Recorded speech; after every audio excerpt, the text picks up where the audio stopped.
Elon Musk going to buy MSNBC and turn it into a pro-Trump propaganda channel? And if not Musk, somebody else? I may be asking this question backwards. Is there anybody to stop someone, Musk or otherwise, from buying MSNBC and turning it into pro-Trump propaganda? Well, sir, who stopped Musk from doing that to Twitter? Who stopped Warner Bros. Discovery from buying CNN and doing that incompletely but sufficiently enough to render CNN irrelevant in television news? As preface, we don't know for certain that MSNBC is actually for sale. Companies like Comcast take assets like MSNBC, which by itself has made a profit of something around $5 or $6 billion since I made it into the liberal news channel in 2006 and hired Maddow in 2008. They take assets like that and spin them off into another separate company they also own, and they throw in CNBC and Oxygen and the Golf Channel and USA Network and half a dozen other assets, and they do it so hastily they don't even have a name for their new company, and they're just calling it SpinCo. Companies like Comcast do that all the time and never sell the new separate company, especially after gifting it with a great long-lasting heritage of a name like SpinCo. Oh, I'm being told no corporations ever do that. Comcast wants to get out of the cable-based business, or at minimum, give itself the option to get out of the cable-based business. SpinCo. This is where Musk comes in. And if Musk comes in, maybe Trump comes in. As Musk's Twitter X dies, it seems like half the content now is Musk tweets. Sometimes it's Musk interacting with bots or other foreign disinfo. Sometimes it's Musk and a fellow brain-dead tech bro. Sometimes it's a sequence like this. A tech bro posts that Comcast is putting MSNBC up for sale. Not technically true, but Trump Jr. screenshots that, somehow steadies his hands long enough to post that screenshot and type above it, "Hey, at Elon Musk, I have the funniest idea ever." And Musk replies, "How much does it cost?" Just for spits and giggles. Right after this, Megyn Kelly, professional moron, retweets a poll reading, "MSNBC is going up for sale. Should I buy it? I would like to fire Rachel Maddow." And Kelly, who self-destructed at MSNBC and NBC News, adds, "OMG, do it!" Never even noticing that the name on the account that put out the poll is, quote, "not Elon Musk." And its address is, "I am not Elon Musk." And one wonders which of those words caused Megyn Kelly's tiny little mind to switch into the off position. But I digress, though the laugh is much needed. There are many nightmare nuggets in the news of the last round of Trump cabinet nominations that concluded this weekend past. Pam Bondi was with Giuliani at the Four Seasons total landscaping fiasco. Sebastian Gorka, counterterrorism advisor. No. The counterterrorism advisor is supposed to be opposed to terrorism. They found audio of RFK Jr. comparing Trump to Hitler and his supporters to Nazis. So now, of course, RFK Jr. is apologizing for being right. The last time he was ever right. The new Surgeon General nominee sold vitamin supplements on Fox and Friends weekend, along with still Secretary of Defense designate Pete "Shoot into the crowd" Hegseth. The new would-be head of the CDC was the congressman who introduced the legislation to force Congress to intervene to force poor Terry Schiavo, the Florida woman who was brain dead and dependent on life support, but whose head kept moving from side to side as if she were following a moving object with her eyes that were open but saw nothing. He introduced the legislation to force her husband to keep this poor woman alive. But hard as this may be to believe, with all of that, Musk may be a bigger danger than all of them combined, including Trump. The Wall Street Journal reports that while companies like Apple are strategizing their business pitches to the White House by essentially saying they're going to go in and hold up just one shiny object alone to Trump, that's Tim Cook's idea, or as Trump thinks he's named, Tim Apple. While that's one strategy, quote, a number of companies are also considering whether to propose ideas directly to the Department of Government Efficiency, led by Elon Musk and biotech entrepreneur Vivek Ramaswamy. It could be a way to develop new relationships within Trump's inner circle, unquote. New relationships. Or as you civilians might call them, bribes. It's not just companies who now see Musk as a portal to Trump. A separate Wall Street Journal piece reads, quote, Chinese leaders enjoy some leverage over Musk, who has poured billions of dollars into investments in Shanghai. In China, Musk is a symbol of the American dream and of U.S. technological prowess. Even Musk's 76-year-old mother, May Musk, boasts celebrity status. Sure. Great idea. Musk as the real president, while Trump looks at shiny objects, while Musk owns what's left of Twitter X and owns, say, MSNBC. MSNBC, which just got spun off, and we don't have the Thursday or Friday numbers yet. But on Wednesday morning, the new version of Morning Joe, in which Joe and Mika like Trump again, it was down to 51,000 viewers in the so-called ad demo. That's down 60% in that group since the third quarter of this year. 51,000 viewers in the advertising demo is what we used to do on Countdown in 2003. Meanwhile, Mika Brzezinski continues to do damage control, as in she keeps doing more damage. She went on another podcast and still does not understand what the big deal is. Quote, taking stock of everything that's happened, I don't regret anything I've said during the campaign, and I stand by it, she told a Daily Beast podcast. But I'm also looking at how to do things differently, and I would never turn down an opportunity to gain insider information. Good idea, Mika, because at the present rate, it'll be far more efficient for you to dump this expensive-to-produce TV show with no audience anymore, and just gain your insider information by going door to door or stopping passersby in the street and asking them. So here it is, perfect storm. MSNBC hurriedly spun off by another terrified corporation that already leaned to the right as it was. The network hitting an inevitable trough based on even the most violent swing of the political pendulum, as it has many times in the last 20 years. And now its only identifiable daily show imploding. And Trump Jr. joking to a guy who already took one place for liberals, if not of liberals, and destroyed it, and spent $44 billion to do so because, so what? Trump Jr. joking to Musk he should buy it. Or not joking. I want to go into depth about how long MSNBC and NBC and its corporate masters have existed in painful tension.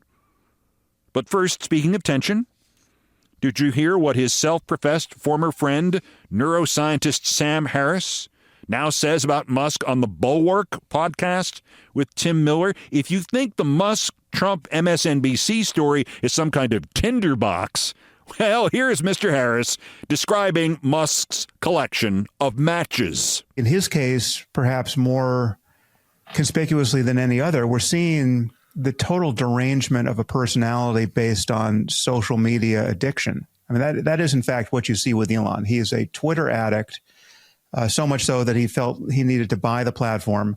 And now he has this free speech evangelist gloss on what he's up to. But really what he's up to is, snorting ketamine and tweeting at all hours of the day and night, right? And this is his influence on our politics. I mean, his behavior on Twitter is obviously, palpably, visibly deranged, right? I mean, so he signal boosts Pizzagate lunatics, knowing who they are. He knows who they are because I and others have told him who they are. And yet he has absolutely no compunction about, he thinks he's doing a service to humanity by boosting to 200 million followers obvious lies and conspiracy theories and making some of the most odious online trolls even more famous. And meanwhile, just, declaring war on actually normal people who, for whatever reason, he's gotten on the wrong side of. Boom.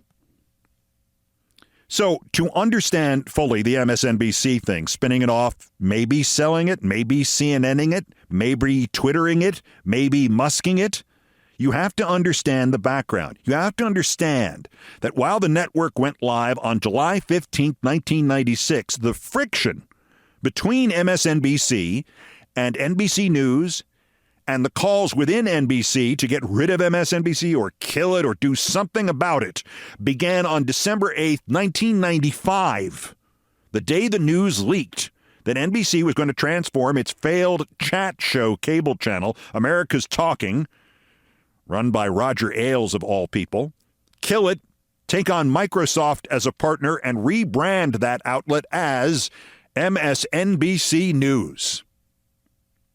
For nearly 3 decades, NBC and its news bosses and its corporate owners have never been able to decide what MSNBC was supposed to be. A complement to NBC News, to which viewers of the broadcast network could be directed for the proverbial more coverage, or a spillover channel, or a separate entity, or what most of the newsies thought, well into its second decade, a great place to train reporters and anchors and producers, and the moment they showed any aptitude or success in cable, to promote them from MSNBC to real NBC. The last concept of what the network was usually prevailed, and obviously it was suicidal. It meant MSNBC was like a farm team in baseball. I mean, these were the Trenton Yankees. Your show was a success at MSNBC? The producer was good? Reward them by moving them up and replacing them at MSNBC with somebody not as good. This meant anybody who was good at MSNBC immediately left MSNBC and was replaced by somebody not as good. But it also meant that anybody who wasn't good at MSNBC and didn't improve and wasn't attractive and didn't get promoted to NBC, any of those people stayed at MSNBC forever and usually got worse. 3/4 of management fit that description.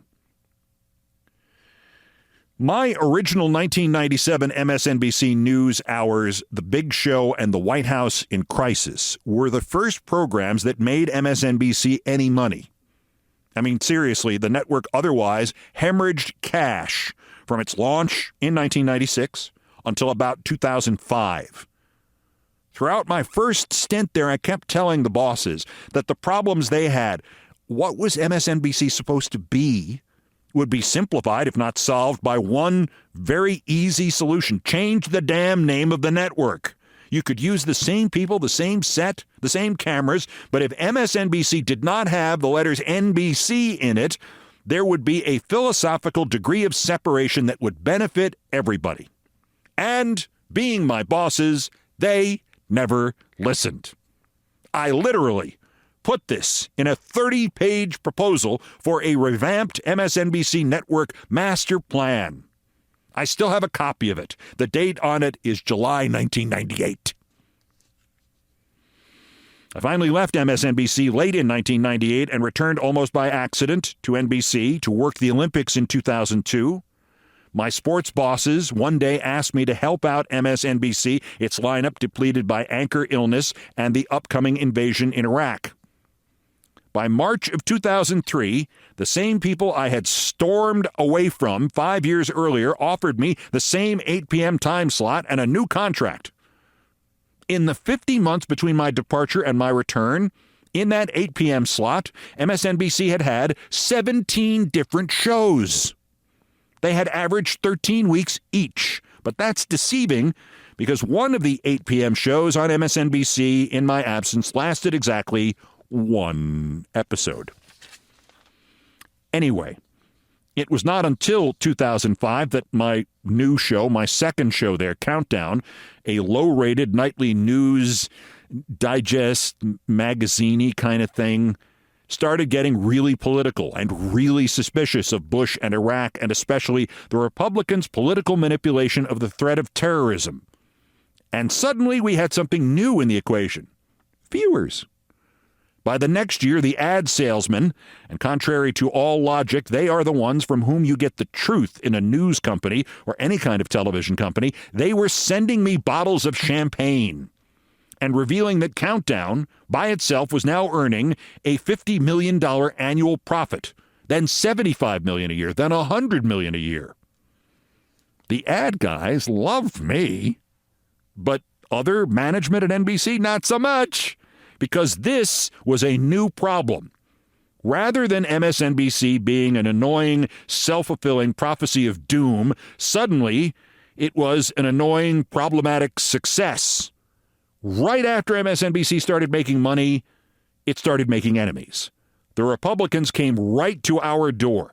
The psychos at Fox News like O'Reilly and Hannity and Ailes, this is when we called them fixed news or Fox noise. They started calling executives at NBC and its parent company GE, demanding that I stop criticizing them.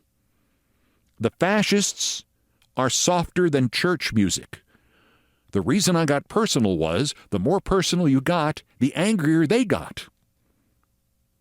When Tim Russert was still alive and defending me internally and externally, he would watch every night and send me tips and warnings and ideas, and he was capable of playing the Republicans inside NBC and outside NBC like fiddles. It was pretty much fine. And then came that horrible day, June 13th, 2008. Tim died. And suddenly NBC News was in the hands of a lot of cowards and bullies like Tom Brokaw and Joe Scarborough and Jeff Zucker and Chris Licht and names you wouldn't know like Jeff Immelt and Steve Kappas and Phil Griffin and Rick Kaplan. In Russert's place, we were now run by men like Griffin, who spent a year fighting my entreaties to hire this Rachel Maddow, telling me I couldn't even put her on as my guest host because nobody would watch a woman, especially a lesbian or another liberal, do the news. Then, when it was obvious she was popular and they were wrong, they lied to me and they told me they had hired her so that one night Larry King at CNN talked her into going on his show for $250. I'll just say that again, $250. I wound up hiring Rachel that night out of my own pocket to keep MSNBC from losing her. Literally, the cash in my wallet. I gave her all but $5. I gave her $437. Otherwise, she goes to CNN and we never see her again, at least at NBC. Anyway, by August of 2008, the Republicans were threatening Brokaw that if he didn't get me fired or at least removed from MSNBC's coverage of the presidential election, John McCain would not show up for the debate that Brokaw had inherited from Russert. So Tom went in and threatened, and that is a nice euphemism for blackmailed, NBC management on behalf of the GOP just so he could host one more debate.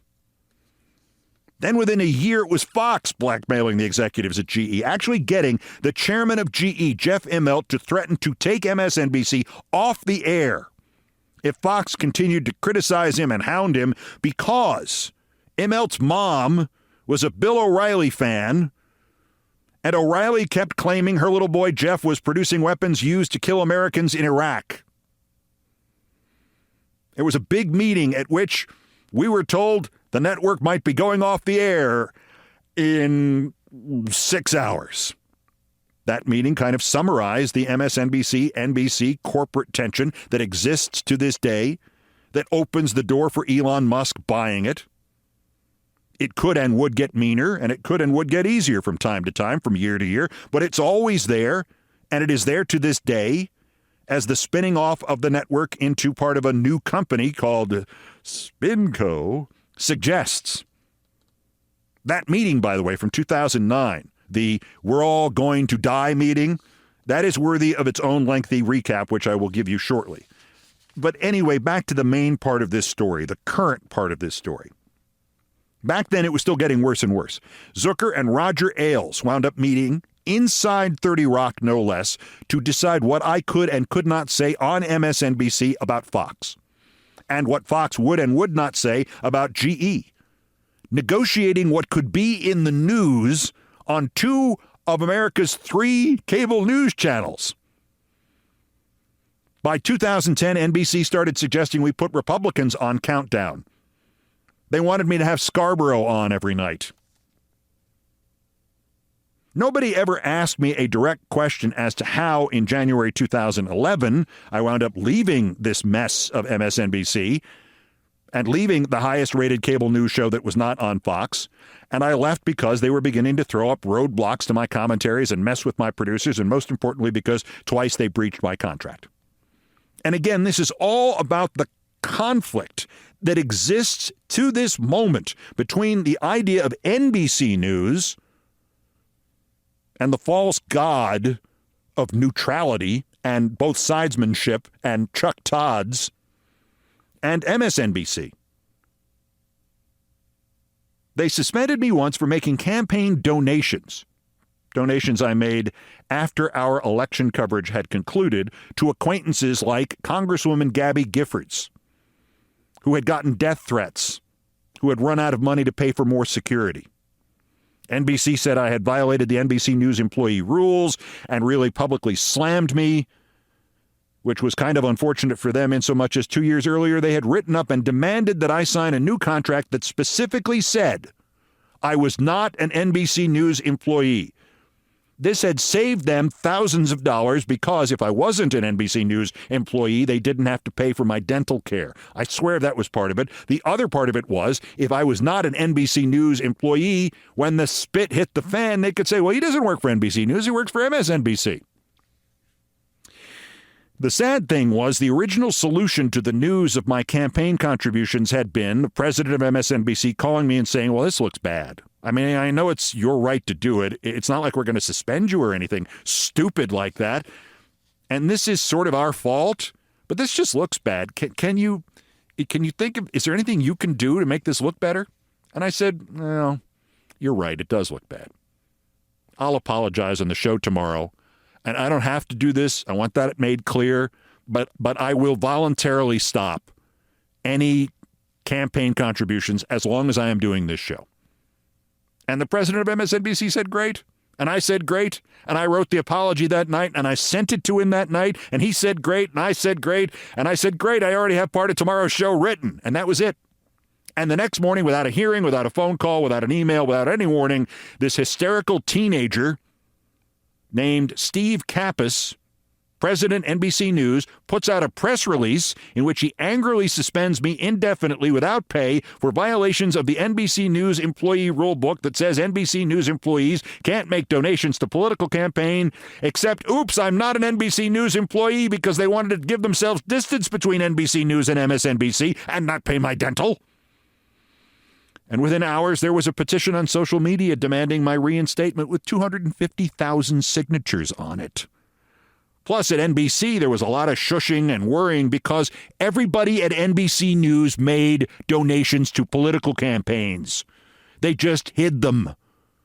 They donated in their wife's name or their kid's name or whoever. I was the only one who admitted it. Joe Scarborough went on the air and complained about my donating to campaigns, and 2 days later, they suspended him for donating to campaigns because he still was an NBC News employee. And this guy Kappas dug in, again, NBC News versus MSNBC, and demanded that I be suspended for a month without pay, at least. And all of this was public. In the short term, what happened was they told me on a Friday I was suspended. On Tuesday, I was back on the air. They couldn't even dock my pay. They couldn't even charge me for any days off. In the long term, right after I was suspended, or actually not suspended, Al Gore phoned me, and he offered me a fortune to take Countdown to his struggling network called Current TV. Bring Countdown to Current TV, we'll give you $50 million, he said, plus bonuses, plus a piece of the network. You'll be an owner. Anyway, the Current thing turned out to be a scam. It blew up rather quickly. On the other hand, I got enough money to literally never have to work again. For the next decade, again, touching on this subject of NBC News and its interests versus the interests of the corporate entities that owned it and MSNBC, NBC News and MSNBC and I flirted with a reunion for the next 10 years. Comcast asked as far back as September 2011 if I would consider going back. Then came the message, we can't do it. We found out that too many people at NBC News wouldn't like it, although everybody at MSNBC would like it and we would like it. So now it was the corporation and MSNBC versus NBC News. In 2014, I actually met with the new NBC News executives for 2 hours, and they wanted me to bring Countdown back, and we started the process, and then the Brian Williams scandal broke, and those news executives got fired because they ignored the Brian Williams scandal. In October 2015, I met with the new executives who replaced the ones who got fired. They wanted me to come back. They made an actual offer, and it was stupid, and it was predicated on having me not do any commentaries. Like what was the point of Countdown without the commentaries? What did you want me to do? Draw pictures? Teach people to paint? And then that guy got fired in 2019, and the new chairman of the entire NBC operation, Jeff Shell, was an old friend of mine from Fox Sports, and he wanted to bring me back. And then Maddow said no, and then Shell got fired, and that was the final stake in what would have been my third stint. So now, after 28 plus years on the air, they have done something to separate MSNBC from NBC News, but not really. They still haven't changed the name. And it may wind up being nothing more than an official new route of who's in charge and having distinct on-air staffs. Even that could allow Comcast to continue to own MSNBC and for it to remain vigorous and liberal and useful in a time of crisis that we are entering. Or it will allow them to sell it to Elon Musk, who will change it to Musk X TV.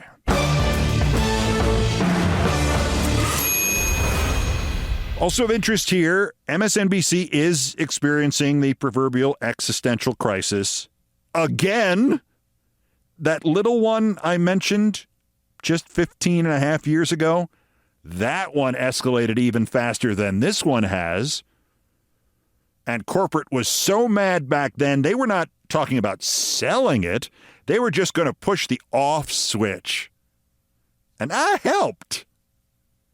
There is instruction for the future in that part of the past. Let me go into great detail about the meeting on the Mount of Jeff Zucker's office in 2009. That's next. This is Countdown. This is Countdown with Keith Olbermann. Now ahead of us here on Countdown, quote, I don't want to see your botched, cheap, hooker-inspired boob job on my television. Can we introduce a bill to bar that, unquote. Which former woman staffer of which current member of Congress said that about which current member of Congress? Next, in the other worst persons in the world. First, to complete my theatrical promise from before the break, inside the last time MSNBC was on the verge of extinction. June 2009. My executive producer, Izzy Povich, and I are summoned to the 52nd floor office of NBC President Jeff Zucker. This is at 30 Rock in New York. It is, in fact, atop 30 Rock in New York. The only other thing on the floor is the private dining room for Zucker and the other executives of his corporation and GE, which owned us. It's kind of like Zucker's office, kind of like the Los Angeles Coliseum, only with floor lamps. Anyway, already in the room, MSNBC President Phil Griffin, a producer from Hardball with Chris Matthews, Ed Schultz, his producer, some goon from Morning Joe, but not Scarborough or Brzezinski themselves, and from the new show that had been spun off from mine, Rachel Maddow, and her producer Bill Wolf.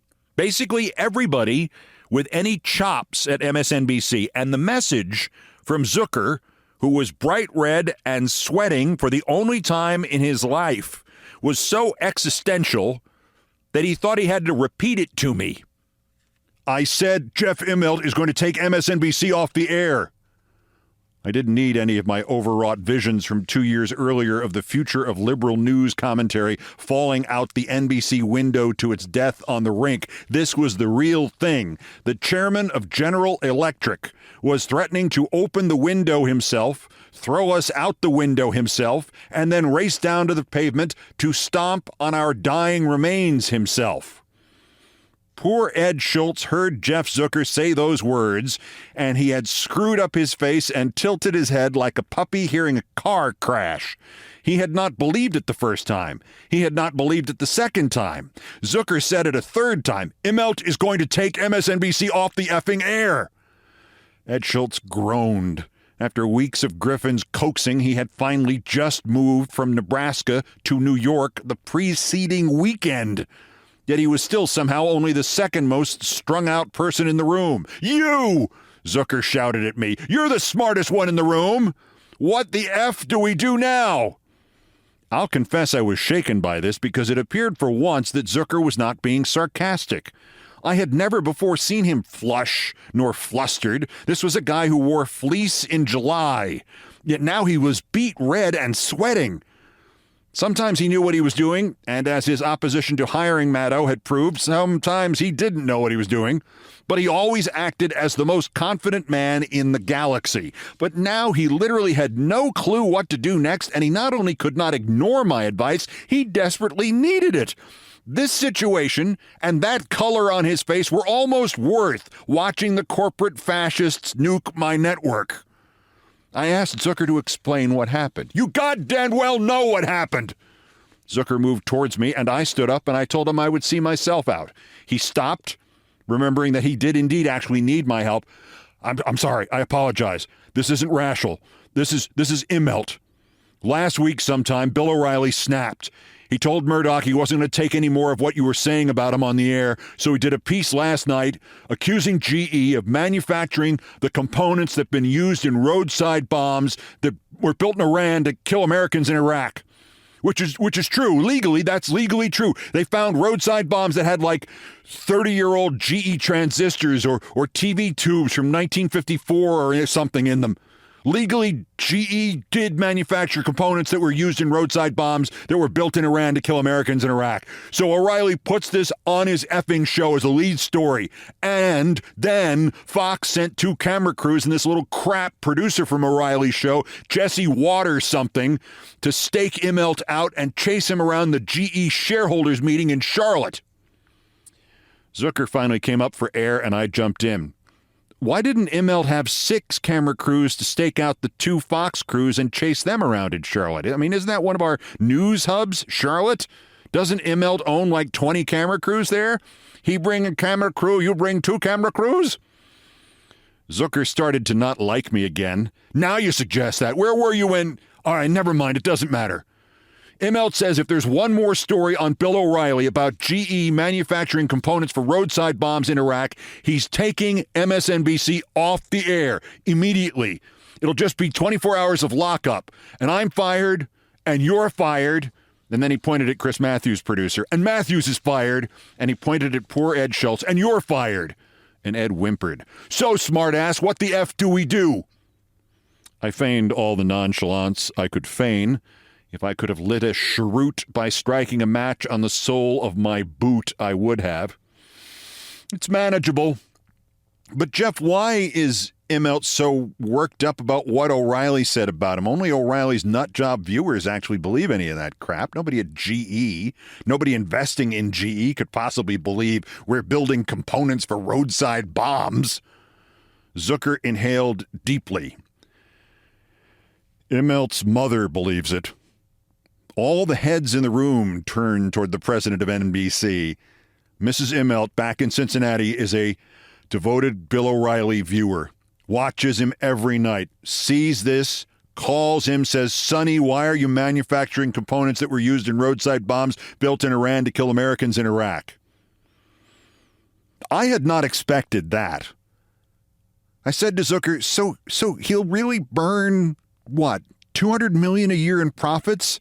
Just between Rachel and me? Because his mom watches Bill O'Reilly? Zucker got angry again. You bet your effing ass he will. Now, you said it was manageable. How? How the F do we manage it, Olbermann? Just a minute. How old is she? Zucker summoned all his annoyance. How old is who? Immelt's mother. How old is she, Jeff? Zucker was really annoyed. How the F should I know? You're missing the point. I had him really worked up, nearly to the boiling point. It was great. Guess.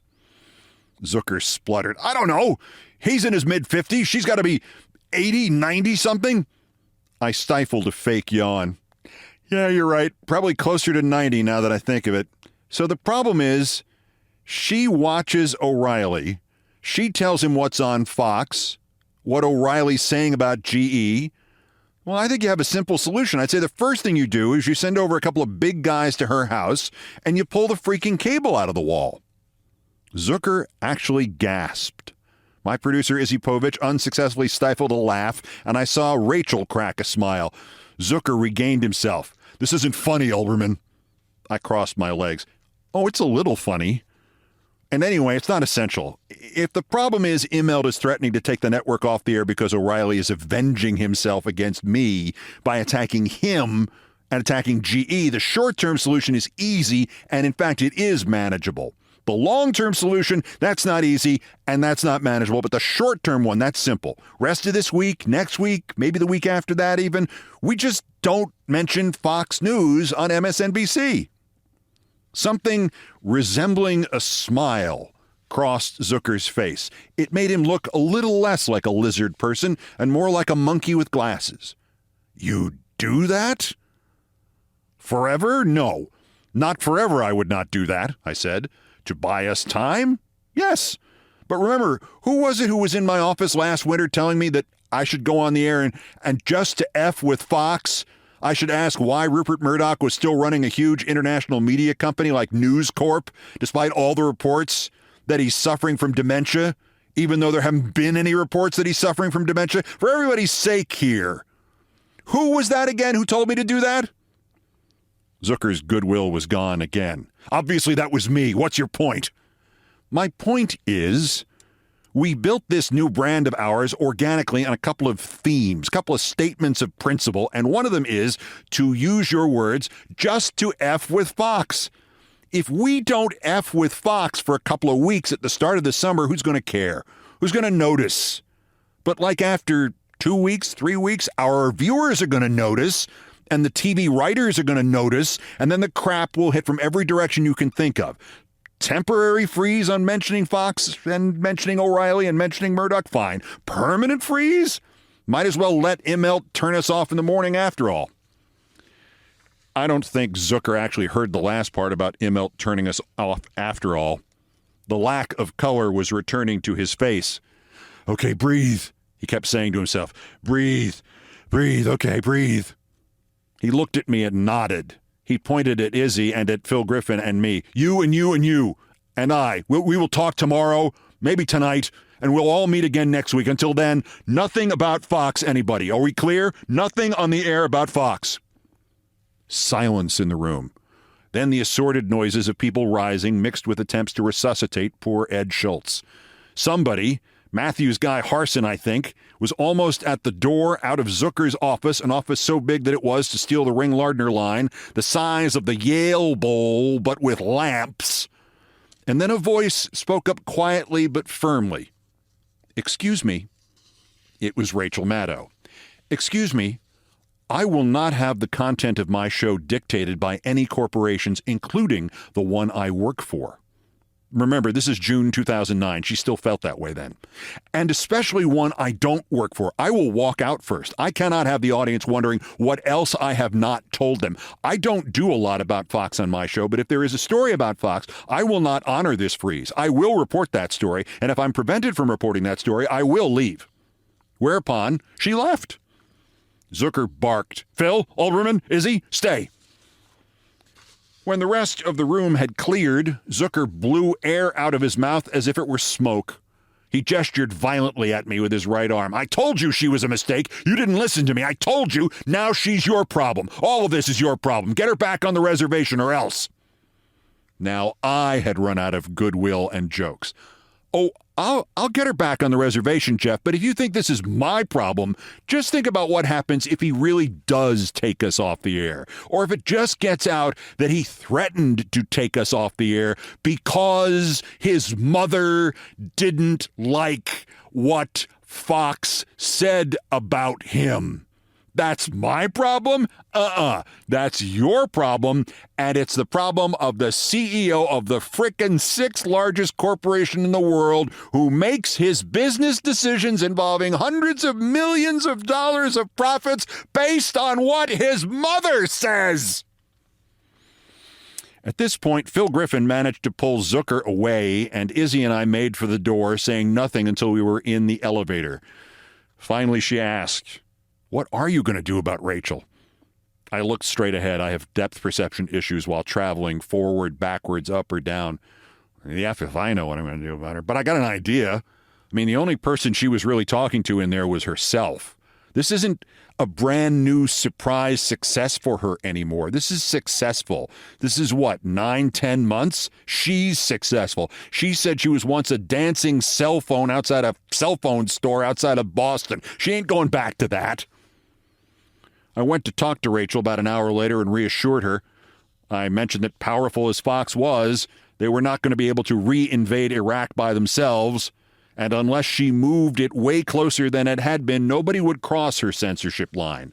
And I said, just give me as much time as the French government took before fleeing during the Nazi advance in 1940. I said, give me, 33 days? Give me 33 days. If we aren't back where we were this morning, we can both quit on the air. I mean, that'd be fun, right? 3 nights later, well after midnight on a Friday, my NBC-issued BlackBerry buzzed with a quick email from Rachel Maddow. "Hey," she wrote, "don't necessarily quote me because I'm really drunk, but just make the best deal you can for us. I trust you. We don't need to do Fox all the time. I never do Fox stories anyway. I just had to say that, and this is the best platform we will ever have." Well, she was right, at least for the time being. A couple of weeks later, I had to sneak in a script that blasted Fox, and at 10:30 at home that night, I got a call from a drunken Phil Griffin shouting into the phone, "I have a family!" Zucker had to go meet with Roger Ailes secretly inside 30 Rock, and I hope they remembered to clean the room afterwards. And Immelt even had to meet with Murdoch.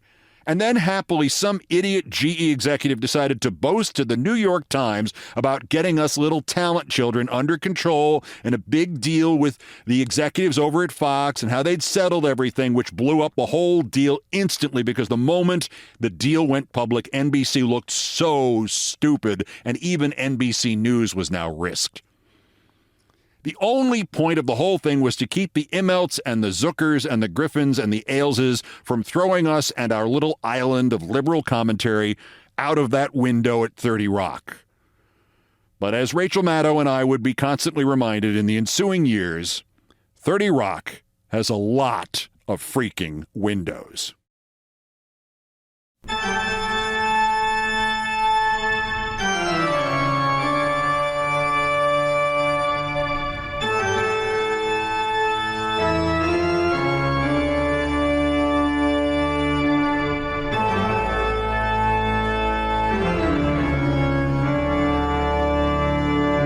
Around with the format. Believe it or not, there's still more new idiots to talk about. The daily roundup of the miscreants, morons, and Dunning-Kruger effect specimens who constitute the other worst persons in the world.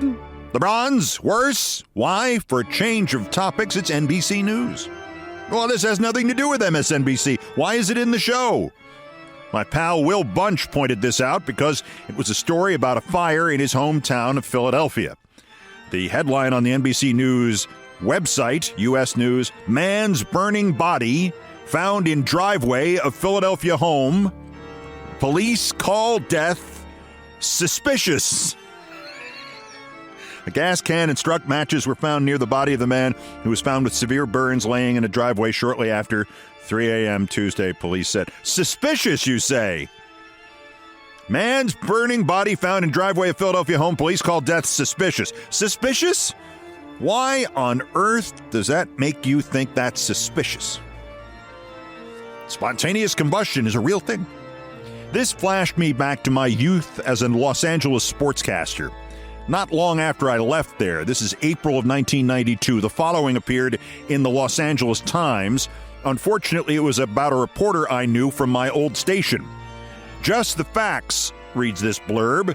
Last week, when the severed arms of a woman who has since been identified washed ashore at Venice Beach and Marina del Rey, Channel 2 sent Jody Baskerville in pursuit of the story. Baskerville to a police official, quote, "Do you suspect foul play?" Unquote. No, of course not.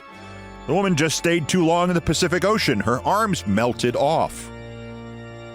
The runner-up, worser, Pete Hegseth, the creature Trump wants running, all of our military. Popular Information dug up a piece that Pete Hegseth published in college. A bemusing yet mandatory orientation program revolved entirely around whether an instance of sexual intercourse constituted, quote, rape, unquote, he wrote. The actual instance portrayed in the skit was in fact not a clear case of rape, at least not in my home state. In short, though intercourse was not consented to, there was no duress because the girl drank herself into unconsciousness. Both criteria must be satisfied for rape. Unfortunately, the panelists never cited any legal definition of rape. Yet the panel, all females in the session I attended, claimed that rape it was, unquote. In case you're thinking, well, everybody who writes anything in college writes something stupid, and this is, 1956 or something. This thing from Hegseth, you can't rape an unconscious woman because she's incapable of saying no, right? No duress because she's unconscious. This scumbag graduated college in 2003. But our winner, the worst, Nancy Mace. The ex-Republican gadfly Ron Filipkowski says, by his count, in just 36 hours, crazed Republican Congresswoman Nancy Mace posted just a few times on the subject of barring transgendered congresswomen from the women's bathroom in Congress. Just a few times. Just 262 times in a day and a half. This is because Mace was also trying to fundraise off of it. She text-bombed all supporters and some non-supporters too. Natalie Johnson had been Mace's communications director and was so embarrassed she not only quit, she left Washington. She left politics to go to Utah to become a skiing instructor. She got one of the Mace fundraising texts, and her response was to nuke her ex-boss. She posted a screenshot from Mace's text. "I don't want to see your junk in my bathroom. It's Representative Mace. The trans mob wants to kill me, but I fought back and won." And then there's a link to making a donation. This is one of the 262 times that she, I guess, texted and posted about it, according to Filipkowski. Natalie Johnson put out this screenshot and added, "I don't want to see your botched, cheap, hooker-inspired boob job on my television. Can we introduce a bill to bar that?" Gotta say, cheap hooker-inspired boob job is one of my new favorite all-time insults, up there with pine cone. "I don't want to see your cheap hooker-inspired boob job, you pine cone." Well done, Ms. Johnson. Nancy, cheap hooker-inspired boob job. Wait, aren't the terms boob and Nancy Mace redundant? Mace, today's other worst person in the world!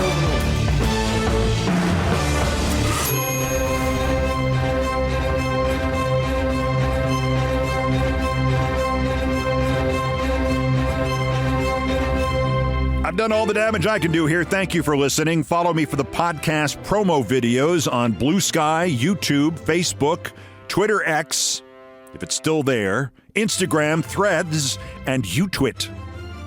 Brian Ray and John Philip Chanel, the musical directors of Countdown, arranged, produced, and performed most of our music. Mr. Chanel handled orchestration and keyboards. Mr. Ray was on the guitars, bass, and drums. It was produced by TKO Brothers.